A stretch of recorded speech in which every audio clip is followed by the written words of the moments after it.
fellow Toastmasters, and guests. According to a newspaper report, which I've read a few weeks ago, about 70% of the population aged 65 and above are not able to retire. Why is that so? The report stated that should this group of people retire and leave the workforce, financially they are not able to support themselves, which means financially they would be broke. Isn't it a scary situation? Yes. Could you imagine someone who has been working for the past 20 or 30 years and may have been supporting a family of 2 or more, and yet at the end of his working career, he's not able to support even himself? Isn't it ironic? When I read that, it is a very ironic situation a person to be put in.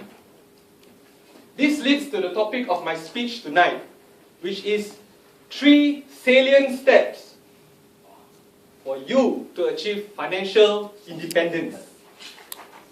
What is financial independence? Financial independence means a person does not have to work, and yet his basic needs are being covered. Look, I'm not knocking down jobs or work. I believe everybody has to work to contribute to the economy and the society. However, it is also my belief when you reach that stage of 65, work must be something of a passion to that person. It must be something that that person wants to do and not because that person has to do or being forced to do. Are we ready for the 3 salient steps for you to achieve financial independence? Yeah. Yes. That's great. Step 1. In order for one to achieve financial independence, you need to spend less than you earn and invest the difference. Set aside a specific percentage of your income for your investment purposes. Investment because there are plenty. You could invest in businesses, real estates, paper assets such as bond stocks and shares, or commodities. However, generally what do most people do? They spend more than they earn. They spend money that they have not even earned through credit cards and loans and buying things that does not give them any income or returns. That's step 1. Step number 2, you're going to reinvest your returns for compounded growth. The key word here, ladies and gentlemen, is compounded growth. Einstein once mentioned that compounded growth is the 8th wonder of the world. We need to take advantage on the concept of compounded growth. Some of us may have heard stories of people whom we know who have made their first initial investment and they were successful in it. However, they do not reinvest their returns. That's where they are not able to take advantage or leverage on the concept of compounded growth. And step number 3, you're going to repeat step 1 and step 2 until you have reached an investment sum where the return itself is able to support for your basic needs. What is the definition of your basic needs? I'm not talking about luxury expenses, luxury items, or travels.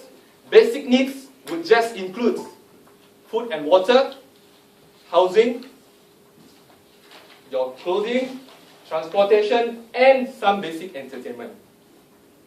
Once you are able to achieve that stage where your returns is able to support for basic needs, financially you are independent, which means you do not need to rely on your job or your work to support yourself, to survive, for you to survive. In conclusion, ladies and gentlemen, in order for one to achieve financial independence, step number 1, you're going to spend less than you earn and invest the difference. Step 2, you're going to reinvest your returns for compounded growth. And step number 3, you're going to repeat step 1 and step 2 until you reach an investment sum where the returns itself is able to support for your basic needs. And if you are able to achieve that, the chances of you being in the other 30% who's able to retire gracefully at the age of 65 and having the option or the choice whether to work or not would be high. These are the 3 salient steps which I've learned. I hope you are able to benefit from my sharing session tonight. This is a gift from me coming to the new year. I wish you all the best. Back to you, Toastmaster of the evening.